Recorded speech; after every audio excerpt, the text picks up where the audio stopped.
ಇನ್ನು ದೆಹಲಿಯಲ್ಲಿ ಸಂಪುಟ ರಚನೆಯ ಕಸರತ್ತು ಮತ್ತೆ ಮುಂದುವರಿತಾ ಇದೆ. ಸಭೆಗಳ ಮೇಲೆ ಸಭೆಗಳಾಗ್ತಾ ಇದೆ. ಹೈ ವೋಲ್ಟೇಜ್ ಮೀಟಿಂಗ್ ಅನ್ನ ಕಾಂಗ್ರೆಸ್ನ ಹೈಕಮಾಂಡ್ ನಡೆಸ್ತಾ ಇದೆ. ಡಿಕೆ ಶಿವಕುಮಾರ್ ಸಂಪುಟದಲ್ಲಿ ಯಾರಿಗಪ್ಪ ಮಂತ್ರಿ ಭಾಗ್ಯ? ಹಾಗಾದ್ರೆ ಇನ್ನೇನು ಕೆಲವೇ ಕ್ಷಣಗಳಲ್ಲಿ ಸಚಿವರ ಫಸ್ಟ್ ಲಿಸ್ಟ್ ಔಟ್ ಆಗುತ್ತೆ. ದೆಹಲಿಯಲ್ಲಿ ಹೈ ವೋಲ್ಟೇಜ್ ಮೀಟಿಂಗ್ ನಡೀತಾ ಇದೆ. ಮಲ್ಲಿಕಾರ್ಜುನ್ ಖರ್ಗೆ ಅವರ ನಿವಾಸದಲ್ಲಿ ಈ ಮಹತ್ವದ ಸಭೆಯನ್ನು ಹಮ್ಮಿಕೊಳ್ಳಲಾಗ್ತಾ ಇದೆ. ರಾಹುಲ್ ಗಾಂಧಿ ಅವರು, ಮಲ್ಲಿಕಾರ್ಜುನ್ ಖರ್ಗೆ ಅವರ ಸಮ್ಮುಖದಲ್ಲಿ ಚರ್ಚೆಗಳು ನಡೀತಾ ಇದೆ. ಇನ್ನು ಸಭೆಯಲ್ಲಿ ಡಿಕೆ ಶಿವಕುಮಾರ್ ಅವರು ಹಾಗೂ ಸಿದ್ದರಾಮಯ್ಯ ಅವರು ಕೂಡ ಭಾಗಿಯಾಗಿದ್ದಾರೆ. ಕೆಸಿ ವೇಣುಗೋಪಾಲ್, ಸುರ್ಜೇವಾಲಾ ಅವರು ಕೂಡ ಉಪಸ್ಥಿತರಿದ್ದಾರೆ. ಇನ್ನು ಸಭೆಯಲ್ಲಿ ನೂತನ ಸಚಿವರ ಲಿಸ್ಟ್ ಫೈನಲ್ ಆಗುವಂತಹ ಸಾಧ್ಯತೆ ಇದೆ. ದೆಹಲಿಯ ಸಭೆಯತ್ತ ಇಡೀ ರಾಜ್ಯ ನಾಯಕರ ಚಿತ್ತ ನೆಟ್ಟಿದೆ. ಇನ್ನು ಈಗಾಗಲೇ ದೆಹಲಿಯಲ್ಲಿ ಆಕಾಂಕ್ಷಿಗಳು ಭರ್ಜರಿ ಲಾಬಿ ನಡೆಸೋದಕ್ಕೆ ಆರಂಭ ಮಾಡಿದ್ದಾರೆ. ನೋಡಿ, ಅನೇಕ ನಾಯಕರು ತಮ್ಮ ನಾಯಕರ ಮೇಲೆ ಒತ್ತಡ ಹೇರೋದಕ್ಕೆ ಮುಂದಾಗ್ತಾ ಇದ್ದಾರೆ. ತೀವ್ರವಾಗಿ ಒತ್ತಡವನ್ನು ಹೇರೋದಕ್ಕೆ ಮುಂದಾಗ್ತಾ ಇದ್ರು. ಜೊತೆಗೆ ಅವರ ಅಭಿಮಾನಿಗಳು ಕೂಡ ಒತ್ತಾಯವನ್ನು ಮಾಡ್ತಾ ಇದ್ದಾರೆ. ಅದು ಸೋಷಿಯಲ್ ಮೀಡಿಯಾ ಆಗಿರಬಹುದು ಅಥವಾ ಹೋರಾಟಗಳನ್ನು ಕೂಡ ಮಾಡಿ ಬೇಡಿಕೆಯನ್ನು ಇಡುವಂಥದ್ದಾಗಿರಬಹುದು. ಆದರೆ ಇನ್ನೇನು ಕೆಲವೇ ಕ್ಷಣಗಳಲ್ಲಿ ಮೊದಲ ಪಟ್ಟಿ ಹೊರಬೀಳುವಂತಹ ಸಾಧ್ಯತೆ ಇದೆ. ಒಂದೇ ಪಟ್ಟಿಯಲ್ಲಿ ಎಲ್ಲ ಸಚಿವರನ್ನು ಆಯ್ಕೆ ಮಾಡಲಾಗುತ್ತಾ ಅಥವಾ ಎರಡು ಪಟ್ಟಿಯಲ್ಲಿ ಆಯ್ಕೆ ಮಾಡ್ತಾರಾ ಅನ್ನುವಂಥದ್ದನ್ನು ನೋಡಬೇಕಾಗುತ್ತೆ. 2 ಅಥವಾ 3 ಪಟ್ಟಿಗಳು ಕೂಡ ಆಗಬಹುದು. ಅಂದರೆ ಹಂತ ಹಂತವಾಗಿ ಸಚಿವ ಸ್ಥಾನ ನೀಡ್ತಾ ಹೋಗುವಂತಹ ಸಾಧ್ಯತೆಗಳು ಕೂಡ ಇದೆ.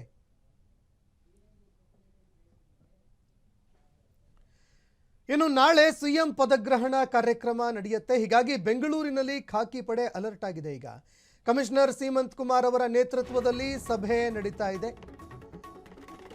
ಕಮಿಷನರ್ ಸೀಮಂತ್ ಕುಮಾರ್ ಅವರ ನೇತೃತ್ವದಲ್ಲಿ ಸಭೆ ಹಮ್ಮಿಕೊಳ್ಳಲಾಗಿದೆ.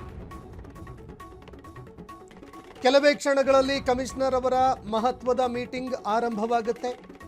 ಸಭೆ ಬಳಿಕ ಭದ್ರತೆ ಕುರಿತು ಕಮಿಷನರ್ ಅವರು ಸುದ್ದಿಗೋಷ್ಠಿ ಕೂಡ ನಡೆಸಲಿದ್ದಾರೆ.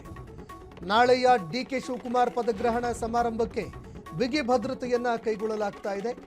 ಲೋಕಭವನದ ಸುತ್ತ ಭದ್ರತೆ, ಸಿಸಿಟಿವಿ ಕಣ್ಗಾವಲು ಕೂಡ ಹೆಚ್ಚಳ ಮಾಡಲಾಗ್ತಾ ಇದೆ. ಕೆಎಸ್ಆರ್ಪಿ ತುಕಡಿ, ಪೊಲೀಸ್ ಪಡೆಗಳನ್ನು ನಿಯೋಜನೆ ಮಾಡೋದಕ್ಕೆ ಸಿದ್ಧತೆ ನಡೀತಾ ಇದೆ. ವಿವಿಐಪಿಗಳಿಗೆ ಸ್ಪೆಷಲ್ ಸೆಕ್ಯೂರಿಟಿ ಮತ್ತು ಎಸ್ಕಾರ್ಟ್ ವ್ಯವಸ್ಥೆ ಕೂಡ ಇರುತ್ತೆ. ಇನ್ನು ಸಂಚಾರ ದಟ್ಟಣೆಯನ್ನು ನಿಯಂತ್ರಣ ಮಾಡೋದಕ್ಕೆ ಪೊಲೀಸರು ತಯಾರಿ ಮಾಡ್ತಾ ಇದ್ದಾರೆ.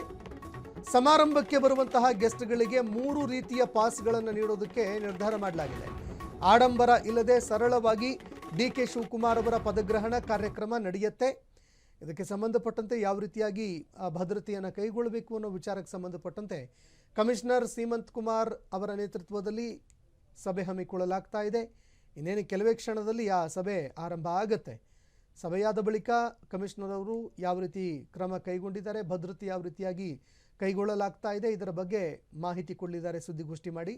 ನಾಳೆಯ ಡಿಕೆ ಶಿವಕುಮಾರ್ ಪದಗ್ರಹಣ ಸಮಾರಂಭಕ್ಕೆ ಭಾರಿ ಪ್ರಮಾಣದಲ್ಲಿ ಬಿಗಿ ಭದ್ರತೆಯನ್ನು ಕೈಗೊಳ್ಳಲಾಗ್ತಾ ಇದೆ. ಲೋಕಭವನದ ಸುತ್ತ ಸರ್ಪಗಾವಲನ್ನು ಹಾಕಿದ್ದಾರೆ ಅಧಿಕಾರಿಗಳು.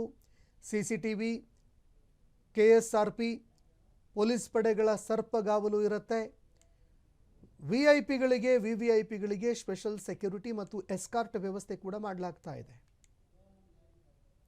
ಈ ಬಗ್ಗೆ ಮತ್ತಷ್ಟು ಮಾಹಿತಿ ಕೊಡ್ತಾರೆ ಪ್ರತಿನಿಧಿ ರೋಹನ್, ನೇರ ಸಂಪರ್ಕದಲ್ಲಿ ಜಾಯ್ನ್ ಆಗಿದ್ದಾರೆ. ರೋಹನ್, ಡಿಕೆ ಶಿವಕುಮಾರ್ ಅವರ ಪದಗ್ರಹಣಕ್ಕೆ ಯಾವ ರೀತಿಯಾಗಿ ವ್ಯವಸ್ಥೆಯನ್ನು ಮಾಡಲಾಗಿದೆ, ಜೊತೆಗೆ ಸಭೆಯಲ್ಲಿ ಸೀಮಂತ್ ಕುಮಾರ್ ಸಿಂಗ್ ಅವರು ಏನೆಲ್ಲ ಚರ್ಚೆಗಳನ್ನು ಮಾಡಲಿದ್ದಾರೆ, ಈ ಬಗ್ಗೆ ಮತ್ತಷ್ಟು ಮಾಹಿತಿ ಕೊಡೋದಾದ್ರೆ?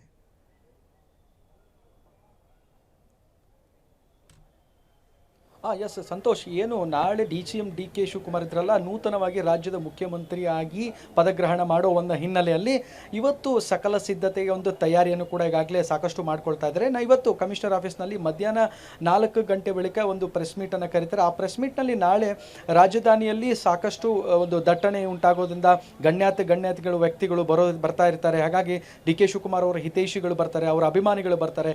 ಇವೆಲ್ಲವನ್ನು ಗಮನದಲ್ಲಿಟ್ಕೊಂಡು ಇವತ್ತು ರಾಜ್ಯದ ಬೆಂಗಳೂರಿನ ಒಂದು ಕಮಿಷನರ್ ಆಗಿರ್ತಕ್ಕಂಥ ಸೀಮಂತ್ ಕುಮಾರ್ ಸಿಂಗ್ ಅವರು ಕೂಡ ಒಂದು 4 ಗಂಟೆಗೆ ಪ್ರೆಸ್ ಮೀಟ್ ಮಾಡುವ ಮೂಲಕ ಕೆಲವೊಂದಿಷ್ಟು ಒಂದು ಬಿಗಿ ಭದ್ರತೆ ಮತ್ತು ಕೆಲವೊಂದಿಷ್ಟು ಡೈರೆಕ್ಷನ್ಸ್ಗಳ ಮತ್ತು ಗೈಡ್ಲೈನ್ಸ್ಗಳನ್ನು ಕೂಡ ಇವತ್ತು ಹೊರಡಿಸಲು ಕೂಡ ಎಲ್ಲ ಸಕಲ ಸಿದ್ಧತೆಯನ್ನು ಮಾಡ್ಕೊಂಡಿದ್ದಾರೆ. ಯಾಕಂದ್ರೆ ಕಾನೂನು ಸುವ್ಯವಸ್ಥೆ ಕಾಪಾಡುವ ಒಂದು ನಿಟ್ಟಿನಲ್ಲಿ ಸಾಕಷ್ಟು ಒಂದು ತಯಾರಿಯನ್ನು ಮಾಡಿಕೊಂಡಿದ್ದಾರೆ.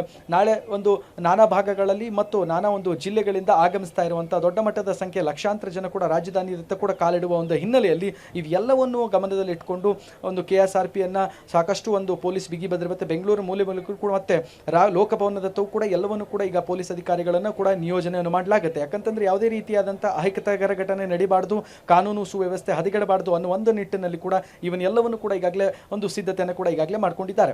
ಅದು ವೇಳೆ ಕೂಡ ನಾಳೆ ಮಧ್ಯಾಹ್ನ 4:05 ಕೂಡ ಶುರುವಾಗುವಂಥ ಆ ಒಂದು ಪದಗ್ರಹಣದಲ್ಲಿ ಒಂದು ರೀತಿಯಿಂದ ಕಾನೂನು ದೃಷ್ಟಿಯಿಂದ ಲೋಪದೋಷಗಳಾಗಬಾರ್ದು, ಇವನ್ನೆಲ್ಲವನ್ನು ಇಟ್ಕೊಂಡು ಒಂದು 4 ಗಂಟೆ ಮೇಲೆ ಒಂದು ಪ್ರೆಸ್ ಮೀಟ್ ಮಾಡ್ತಾರೆ. ಆ ಮೂಲಕ ಕೆಲವೊಂದಿಷ್ಟು ಗೈಡ್ಲೈನ್ಸನ್ನು ಕೂಡ ಇವತ್ತು ಕೊಡೋ ಸಿದ್ಧತೆಯನ್ನು ಮಾಡ್ಕೊಂಡಿದ್ದಾರೆ ಅಂತಲೇ ಹೇಳ್ಬೋದು. ಸಂತೋಷ್. ಓಕೆ, ಧನ್ಯವಾದಗಳು ರೋಹನ್ ನಿಮ್ಮೆಲ್ಲ ಮಾಹಿತಿಗೆ.